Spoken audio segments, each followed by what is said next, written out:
I used to think that the greatest heartbreak in life was losing a husband. I was wrong. I remember the day I buried my husband like it happened just yesterday.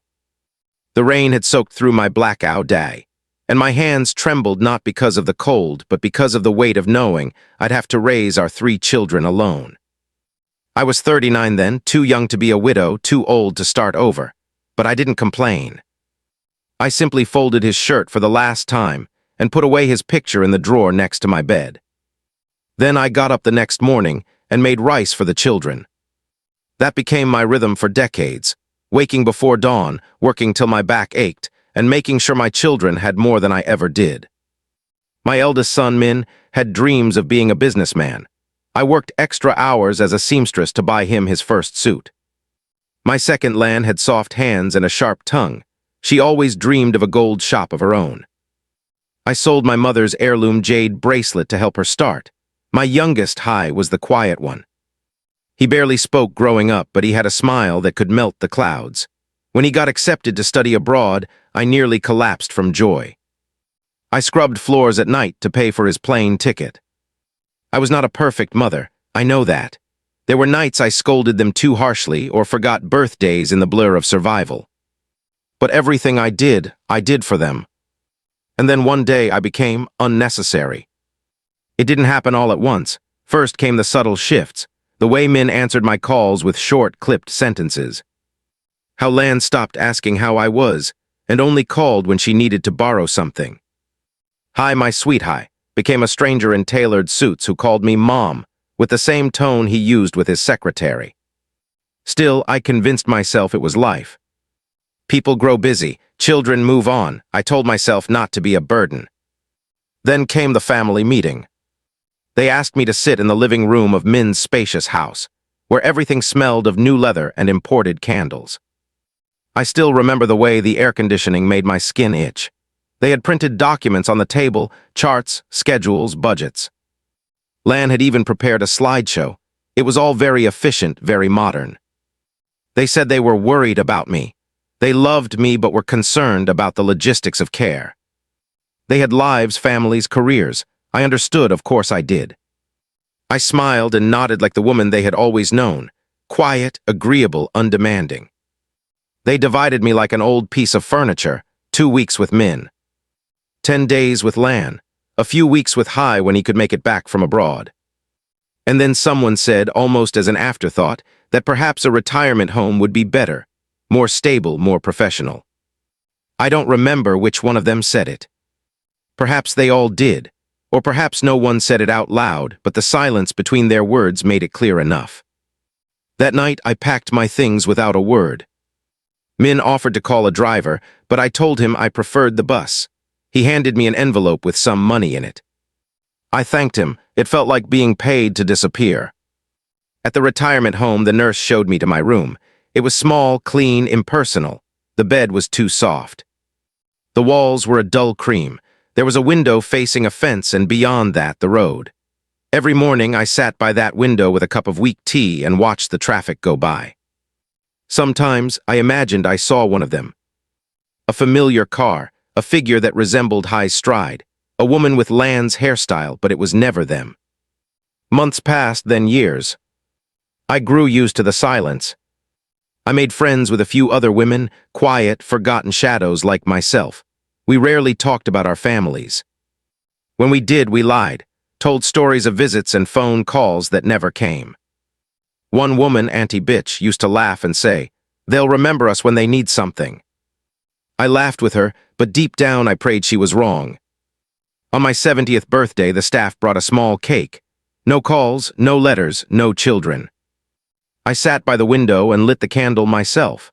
The flame flickered against the glass, as if trying to escape. I told myself I was not sad. I had food. I had a roof. I was safe. But that night, as I folded the small cardigan I used to knit for Lan's baby girl, I felt something crack inside me. A fracture that had been there for years, but finally gave way. I didn't cry. I hadn't cried since the night I left Min's house. Instead, I wrote each of my children a letter, not to guilt them, just to say I was alive, that I remembered them. That I still kept their childhood photos under my pillow. I mailed the letters, None were returned, none were answered. It was then I decided to leave the retirement home. I took the little money I had saved from my sewing and rented a small room behind an old woman's house in the outskirts. She was kind. Called me CH1ECB Hoa and offered to share meals. I tended to her garden, helped her with groceries, swept the yard when my bones allowed. I was invisible, but at least I was free. Every morning I swept the path in front of the gate and looked at the city skyline. Somewhere out there, my children lived lives I had once helped build. Glass towers, shiny cars, dinners with clients, spas, vacations. And I had soil under my fingernails and silence in my pocket. Sometimes, when I cooked my humble meals of rice and pickled vegetables, I imagined what it would be like if one of them knocked on my door. What I would say. Whether I would embrace them or close the door. But they never came. I suppose that's what time does. It erases the names on your doorbell. It dulls the colors of old photos. It makes you forget the sound of your daughter's laugh, the feel of your son's hand when he was small. And yet, I still remember everything. I remember how Min used to stutter when nervous, how Lan sucked her thumb until she was 8, how Hai once cried because I scolded him for spilling soy sauce. I remember how they used to fight over who got to sleep in my bed when there was thunder outside.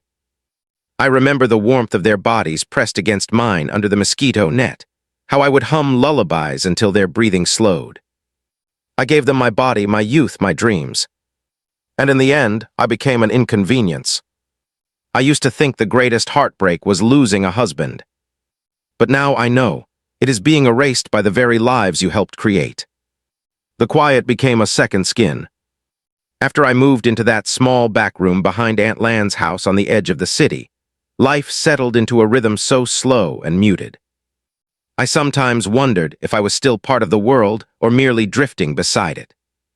I learned the patterns of wind through the bamboo fence, the way sunlight shifted across the cracked floor tiles by the hour, how the birds cried differently before the rain came.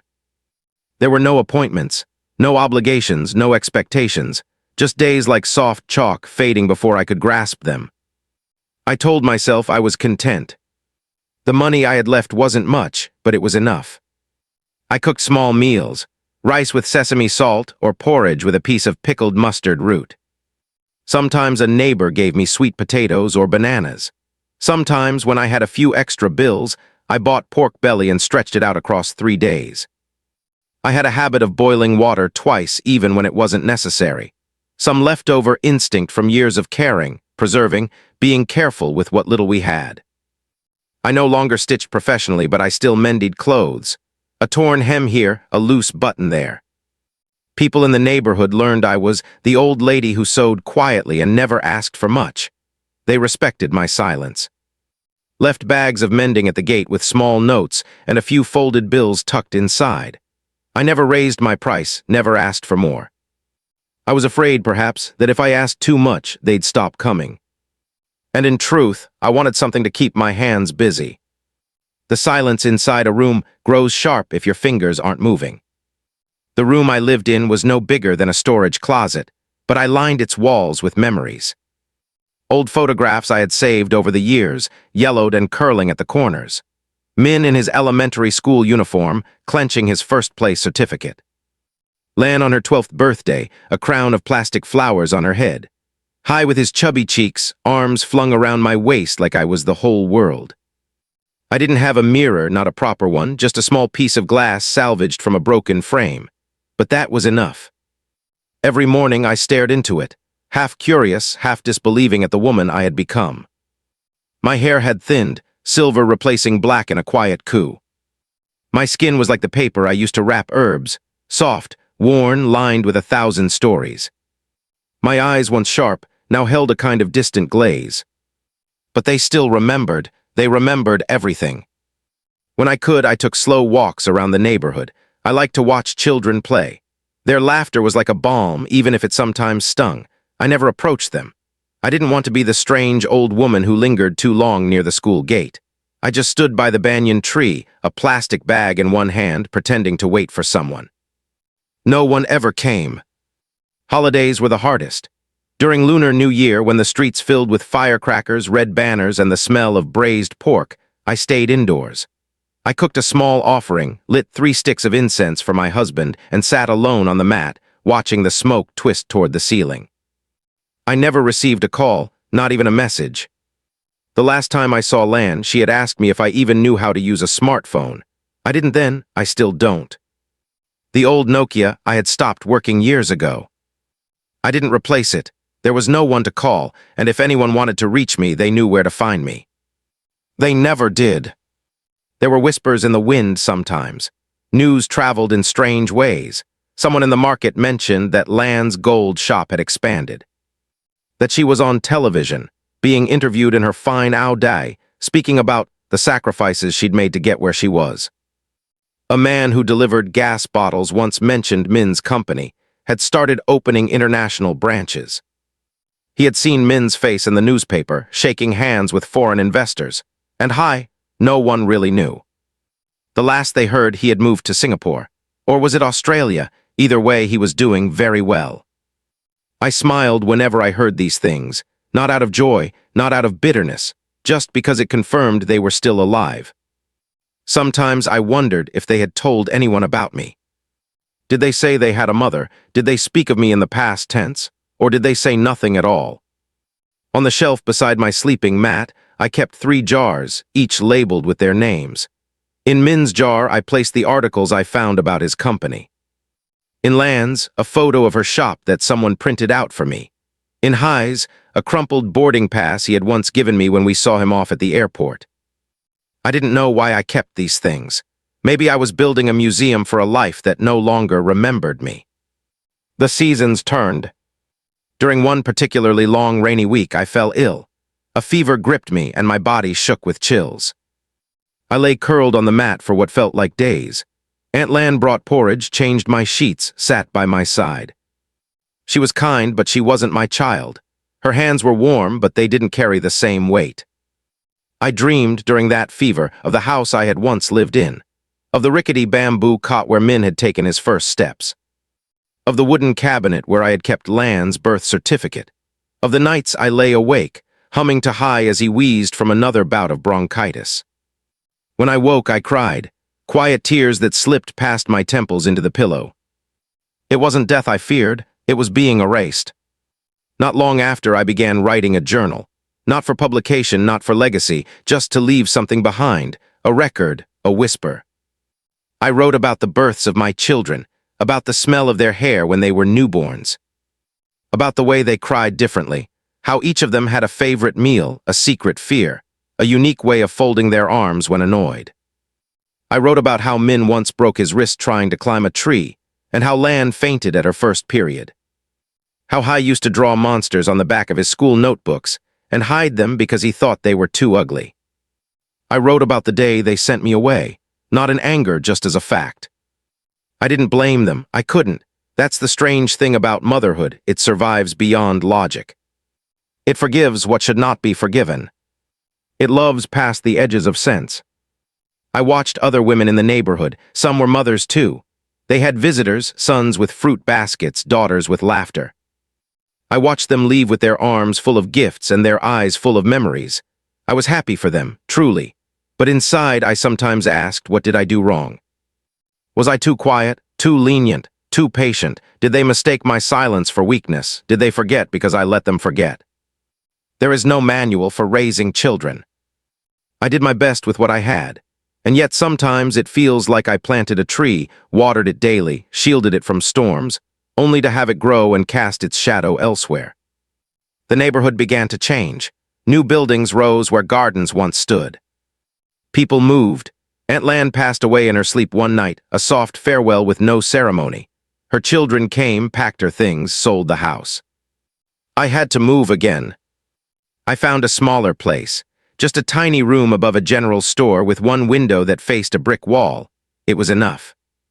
I had a kettle, a mat, a basin to wash my face. The shopkeeper downstairs let me help with folding plastic bags for a few coins each week. I aged more in that year than in the 10 before.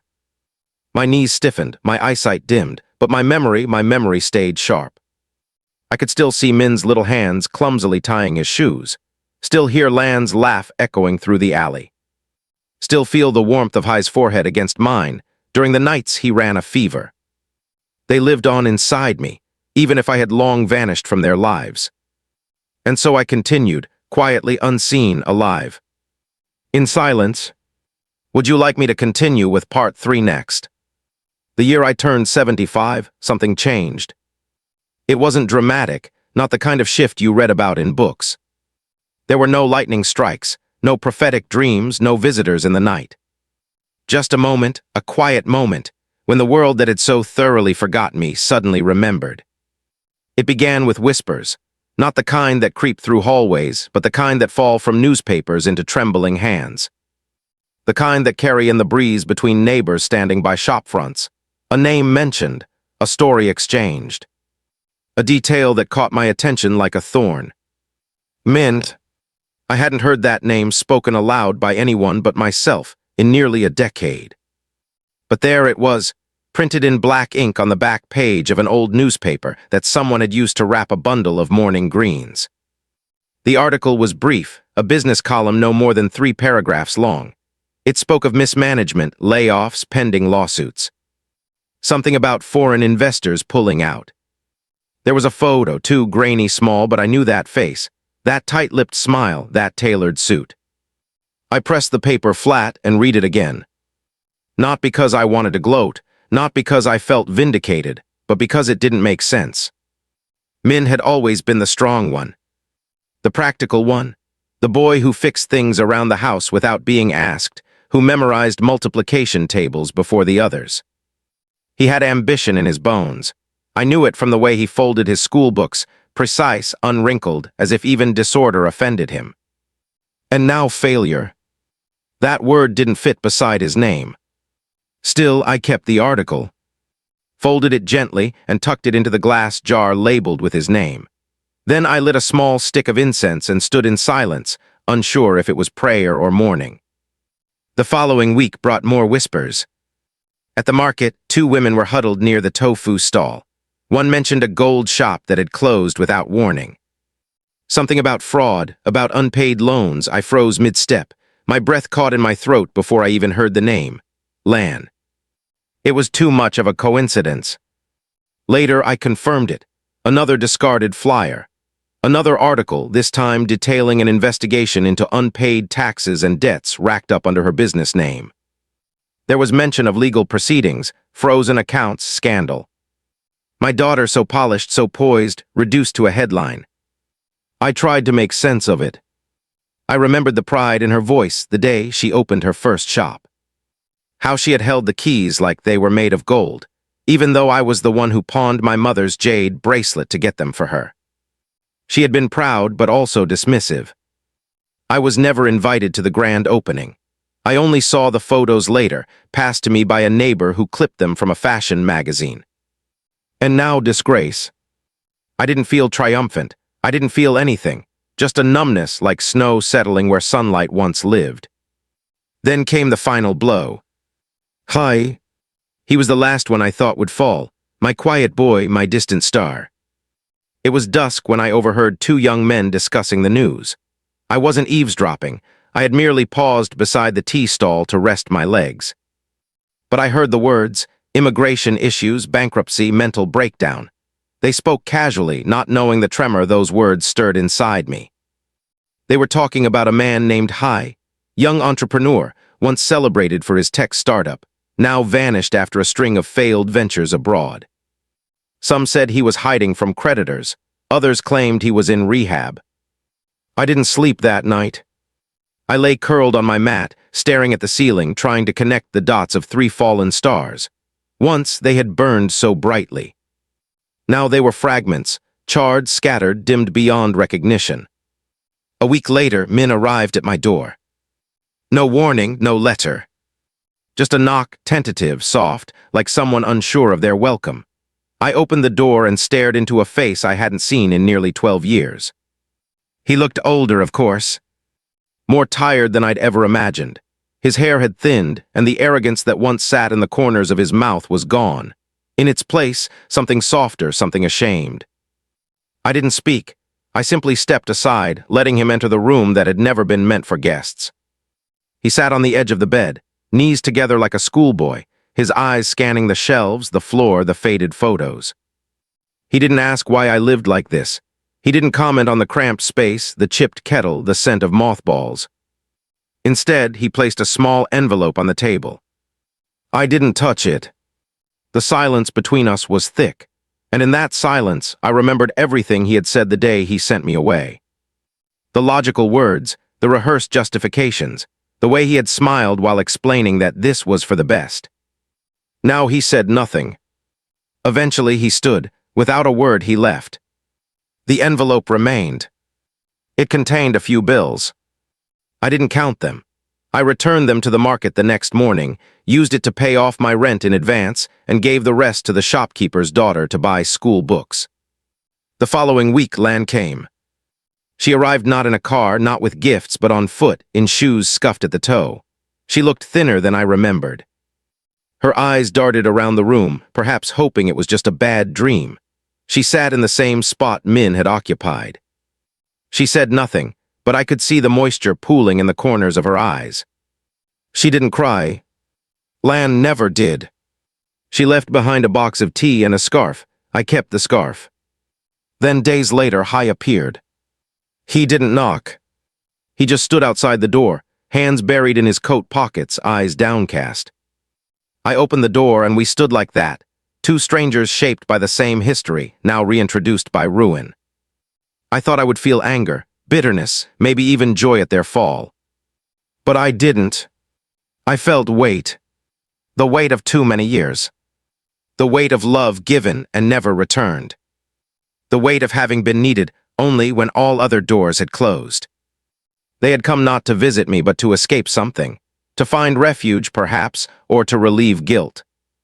I wanted to ask, where were you? But the question would have no answer, or worse, it would have too many.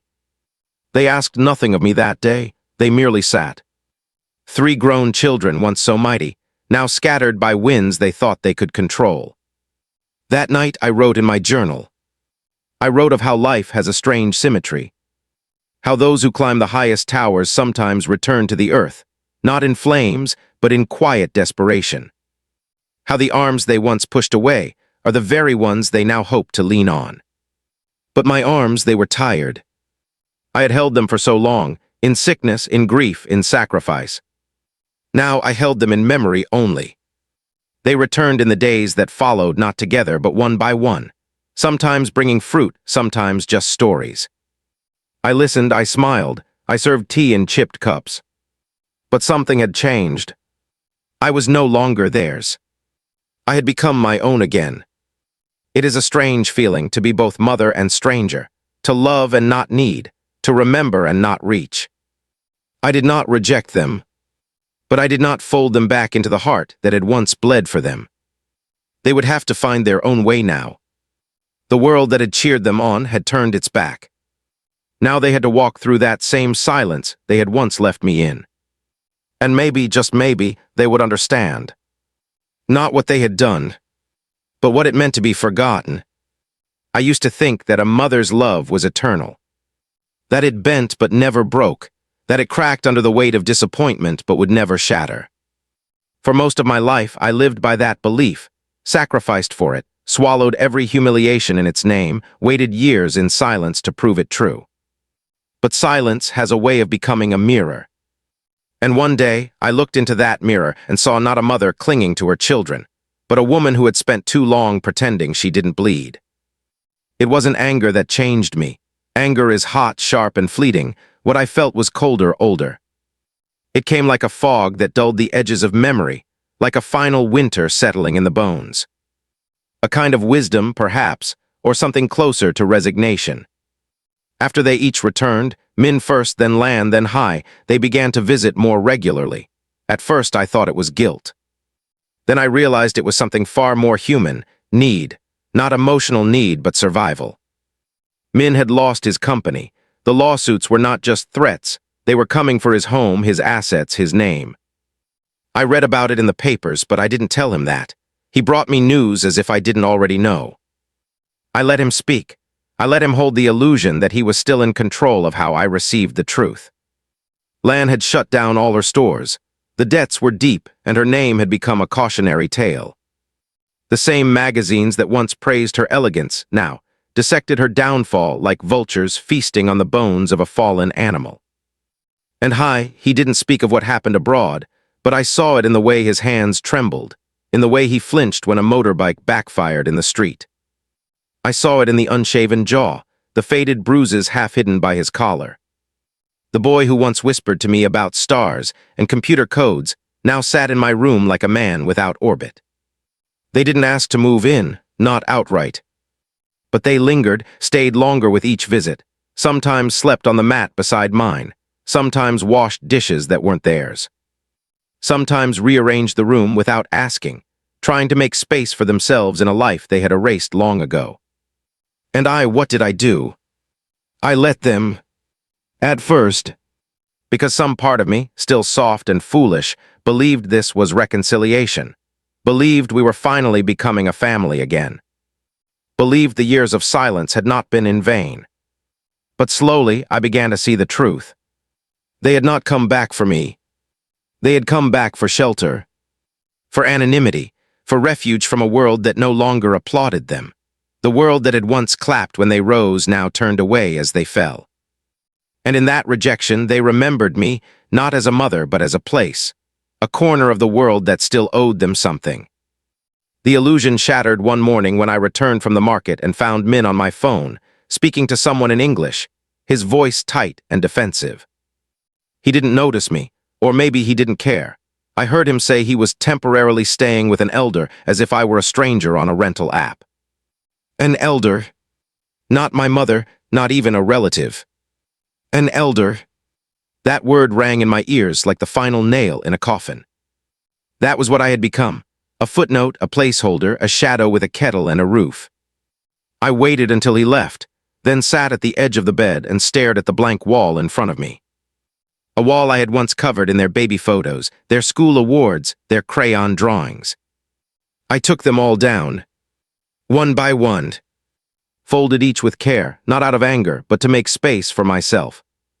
That evening when they returned, I did not serve tea. I did not ask about their day. I did not fold their jackets or sweep the crumbs from the floor after them. I simply sat in silence. They noticed, but they said nothing. The next day, I packed their things. What little they had brought, folded shirts, toiletries, a few plastic bags of documents. I packed them neatly and placed them by the door. When they returned, I gestured, not with bitterness but with finality. They hesitated. I nodded. I didn't have to explain, they understood. They left slowly, like leaves falling from a branch already stripped bare by winter. In the days that followed, I expected to feel regret. But it never came. Instead, I felt light. As if I had finally set down a burden I didn't know I was still carrying. The burden of being available. Of being expected. Of being defined solely by the people who had once needed me. I began to breathe differently.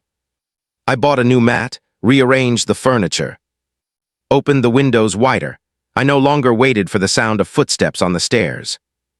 I no longer saved the best portion of food in case someone came late. I lived. Not grandly, not boldly, but fully. The neighbors noticed the difference. Some whispered, some asked if I was lonely. I smiled and said I was at peace. They nodded, not fully understanding, but accepting. One afternoon, I sat in the sun with a cup of tea and watched two sparrows bicker on the rooftop across the street. Their wings flashed, their beaks snapped. But eventually they settled side by side, quiet and breathing in the same silence I now held sacred. It struck me then that I was no longer waiting. For so many years, my life had been one long breath held in anticipation, of visits, of apologies, of love returned. Now I had exhaled, and the air tasted new. I still loved them, that hadn't changed. But love, I've learned, is not the same as attachment. It is not the same as need. It is not the same as letting yourself be used again and again in the name of blood. I had mistaken endurance for virtue. Now I understood that boundaries were a kind of grace, too. A way of saying I was enough, I'm still enough, even if you never see it. Some nights I still dream of them as children. Not the adults they became, but the soft, small versions. The ones who clung to my legs when thunder rolled, who believed I could fix anything with a kiss and a bowl of soup. In those dreams I hold them, I sing to them, I forgive them. And then I wake, and the room is mine again. Silent, whole, mind. I used to think that a mother's love was eterna, that it bent but never broke. That it cracked under the weight of disappointment, but would never shatter. For most of my life, I lived by that belief, sacrificed for it, swallowed every humiliation in its name, waited years in silence to prove it true. But silence has a way of becoming a mirror. And one day, I looked into that mirror and saw not a mother clinging to her children, but a woman who had spent too long pretending she didn't bleed. It wasn't anger that changed me. Anger is hot, sharp, and fleeting. What I felt was colder, older. It came like a fog that dulled the edges of memory, like a final winter settling in the bones. A kind of wisdom, perhaps, or something closer to resignation. After they each returned, Min first, then Lan, then Hai, they began to visit more regularly. At first I thought it was guilt. Then I realized it was something far more human, need. Not emotional need, but survival. Min had lost his company. The lawsuits were not just threats. They were coming for his home, his assets, his name. I read about it in the papers, but I didn't tell him that. He brought me news as if I didn't already know. I let him speak. I let him hold the illusion that he was still in control of how I received the truth. Lan had shut down all her stores. The debts were deep, and her name had become a cautionary tale. The same magazines that once praised her elegance now dissected her downfall like vultures feasting on the bones of a fallen animal. And he didn't speak of what happened abroad, but I saw it in the way his hands trembled, in the way he flinched when a motorbike backfired in the street. I saw it in the unshaven jaw, the faded bruises half hidden by his collar. The boy who once whispered to me about stars and computer codes now sat in my room like a man without orbit. They didn't ask to move in, not outright, but they lingered, stayed longer with each visit, sometimes slept on the mat beside mine. Sometimes washed dishes that weren't theirs. Sometimes rearranged the room without asking, trying to make space for themselves in a life they had erased long ago. And what did I do? I let them. At first, because some part of me, still soft and foolish, believed this was reconciliation, believed we were finally becoming a family again, believed the years of silence had not been in vain. But slowly I began to see the truth. They had not come back for me. They had come back for shelter, for anonymity, for refuge from a world that no longer applauded them. The world that had once clapped when they rose now turned away as they fell. And in that rejection they remembered me not as a mother but as a place, a corner of the world that still owed them something. The illusion shattered one morning when I returned from the market and found Min on my phone, speaking to someone in English, his voice tight and defensive. He didn't notice me, or maybe he didn't care. I heard him say he was temporarily staying with an elder as if I were a stranger on a rental app. An elder. Not my mother, not even a relative. An elder. That word rang in my ears like the final nail in a coffin. That was what I had become. A footnote, a placeholder, a shadow with a kettle and a roof. I waited until he left, then sat at the edge of the bed and stared at the blank wall in front of me. A wall I had once covered in their baby photos, their school awards, their crayon drawings. I took them all down, one by one, folded each with care, not out of anger, but to make space for myself. That evening when they returned, I did not serve tea. I did not ask about their day. I did not fold their jackets or sweep the crumbs from the floor after them. I simply sat in silence. They noticed, but they said nothing. The next day I packed their things. What little they had brought, folded shirts, toiletries, a few plastic bags of documents. I packed them neatly and placed them by the door. When they returned, I gestured, not with bitterness but with finality. They hesitated. I nodded. I didn't have to explain, they understood.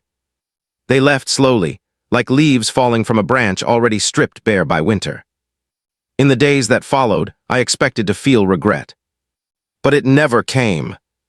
Instead, I felt light, as if I had finally set down a burden I didn't know I was still carrying. The burden of being available, of being expected, of being defined solely by the people who had once needed me. I began to breathe differently. I bought a new mat, rearranged the furniture, opened the windows wider. I no longer waited for the sound of footsteps on the stairs. I no longer saved the best portion of food in case someone came late. I lived. Not grandly, not boldly, but fully. The neighbors noticed the difference. Some whispered, some asked if I was lonely.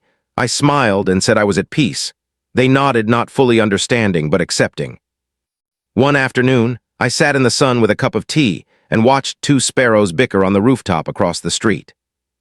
Their wings flashed, their beaks snapped, but eventually they settled side by side, quiet and breathing in the same silence I now held sacred. It struck me then that I was no longer waiting.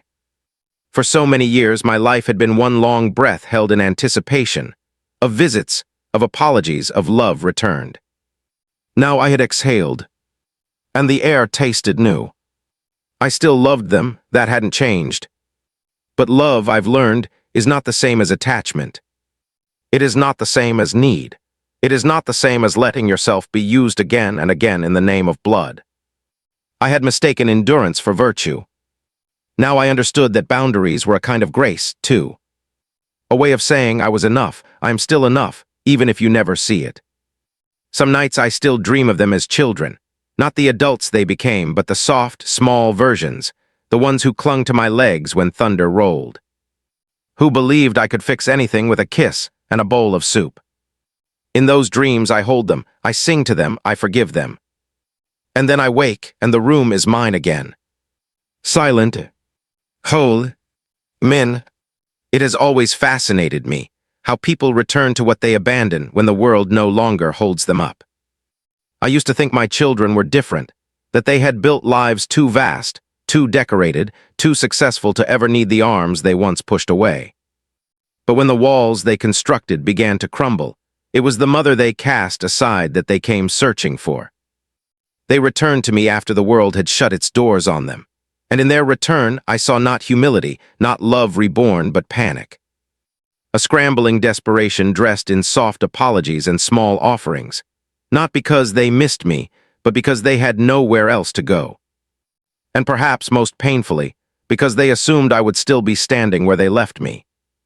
I did not send them away with rage. I did not slam doors or shout. I simply did not hold them, not like before. Not like the mother they once knew, the one who would have wept with relief to see them again. That woman had died quietly somewhere in the long years of silence. They stayed on the margins after I asked them to leave. They did not go far. Perhaps they thought it was temporary, that I needed space. That eventually the door would open again, the way it always had. But days turned to weeks, and they remained outside the circle of my new peace. I heard things, I always did. The street has a way of carrying whispers to those who are listening. Min was staying in a rundown apartment near the train station. Word was he had sold his last car. He was working at a logistics company as a junior analyst, far beneath the title he once held. Some people said he walked with a limp now, from stress or injury, no one was sure. Lan had moved into a friend's house but was not welcomed as warmly as she had expected. She was used to commanding attention, to being admired. Now she lived in the shadow of others, borrowing clothes, relying on borrowed kindness. I imagined how her hands must tremble pouring tea for someone else's guests, her once polished voice made thin by dependence. Hai had disappeared for a while. Then I heard he had been admitted to a rehabilitation center in the outskirts. The kind with tall gates and silence that echoes through manicured courtyards. He had, it seemed, collapsed under the weight of all he never said. I did not visit them. Not because I didn't care, but because I had finally learned the difference between caring and sacrificing. Between being a mother and being a crutch. Between healing someone and letting yourself bleed for them. They had left me long before I closed the door, and now I had nothing left to give them except memory. They came once more, together this time.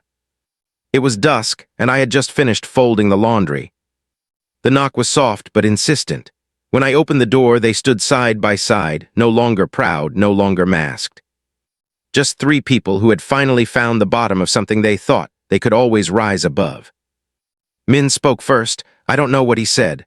I only remember the way he looked at the floor, unable to meet my eyes. Lan reached into her bag and pulled out a photo of us when they were children. It had once hung in our old living room. I held a letter. I never read it. I did not let them in. Instead, I stepped outside. I sat on the stone bench beneath the frangipani tree and motioned for them to join me. We sat there as the sky darkened, the silence thicker than any words could fill. They spoke eventually, each taking turns, telling me things I had already lived, explaining choices I had already endured, asking questions I no longer carried answers to. And I listened. I listened not as a mother, but as a woman who had finally remembered herself. I listened with hands resting on my lap instead of reaching out, with eyes that did not fill with tears, with a heart that did not race at the sound of their voices. They asked if there was any way back. Back to what, I wondered. There was no home to return to, no warm kitchen waiting, no bedtime stories or freshly laundered sheets. That chapter had closed. I had folded it neatly and placed it among the memories I no longer reread. What remained was not a family, but fragments. They had broken something sacred, and in its place they had expected permanence. They had assumed that because I was their mother, I would always remain intact. But I was not intact. I was a woman who had pieced herself back together after being shattered by their absence. I told them gently that I wished them peace. Not luck, not forgiveness, just peace. I wished for them a quiet strength, the kind that does not come from applause or money or praise, but from surviving what you thought would destroy you. I wished for them the strength to build lives that did not require another person's sacrifice. They nodded, all three. There were no hugs, no dramatic tears, just understanding. And then they left. This time for good. I returned to my small room, lit a candle, and sat in stillness. I thought about all the years I had given, the pieces of myself I had scattered in their footsteps, the nights I had spent waiting for a knock that never came.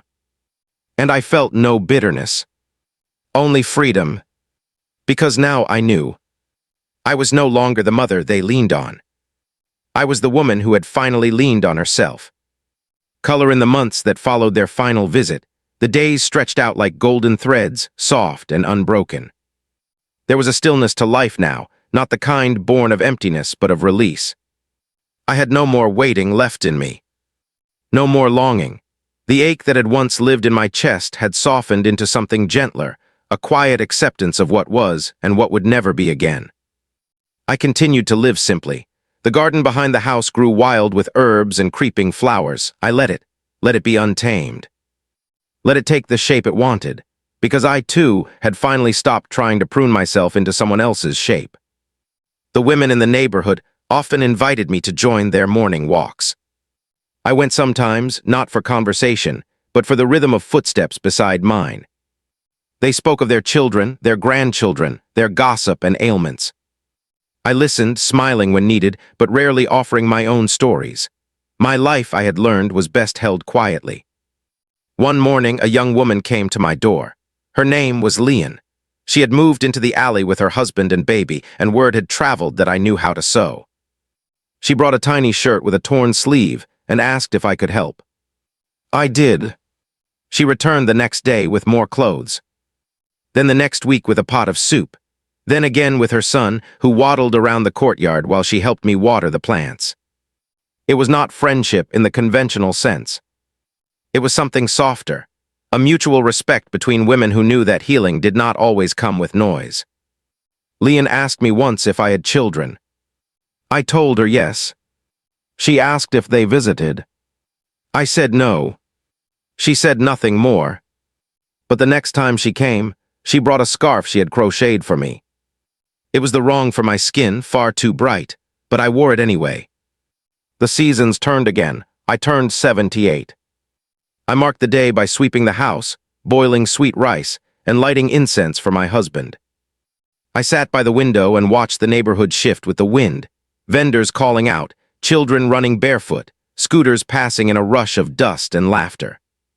I thought of my own children, but only briefly. Somewhere they were alive, building whatever remained. Learning what they had refused to see when they were younger. I did not hate them. But I no longer carried them. And yet I left something for them. Not money, I had little. Not land, I had none. But I wrote them each a letter. 3 envelopes handwritten, sealed and placed in the drawer beneath my bed. Each one began with their name, and each one ended with mine. In between were words not of blame, but of remembrance. I wrote of the moments they had long forgotten. Min singing off-key in the rain, Lan clinging to my arm at the doctor's office. High asleep with his hand in mine on his first day of school. I did not mention the betrayal. I mentioned the softness, the beginning, the light. Because sometimes, the only gift left to give is memory. I left instructions with Leon, told her gently that should anything happen to me, those letters were to be sent. I gave her the last addresses I had. I did not know if they were still accurate. I did not ask her to confirm. She nodded, she understood more than I expected. Life became slower after that. My legs ached more in the morning. My hands, once nimble with thread and fabric, now shook when I poured tea. I forgot things, small things at first, the day of the week, the location of my slippers, then bigger things. A neighbor's name, the year. But not the important things. I never forgot the taste of mangoes in summer, or the smell of my baby's hair when they curled against my chest. I never forgot the lullabies I sang in the dark. I never forgot the silence after they left, or the sound of my own heart deciding to keep going anyway. I kept going. And when the time came, when the pain sharpened, when the breath shortened, when the mornings no longer came with clarity, I did not fear it. I folded my few belongings, left behind clean sheets, a tidy space, the envelopes. And one final note, please, no shrine, no ceremony, just a candle, and the garden left wild. I left with nothing in my hands. But my heart, it was no longer empty. It was full of the life I had made, the love I had given, the forgiveness I had found. They would find the letters one day. And maybe then in some small moment they would sit still, read slowly, remember not who I had become, but who I had been. Not the mother they used, but the woman who had loved them quietly, until the very end.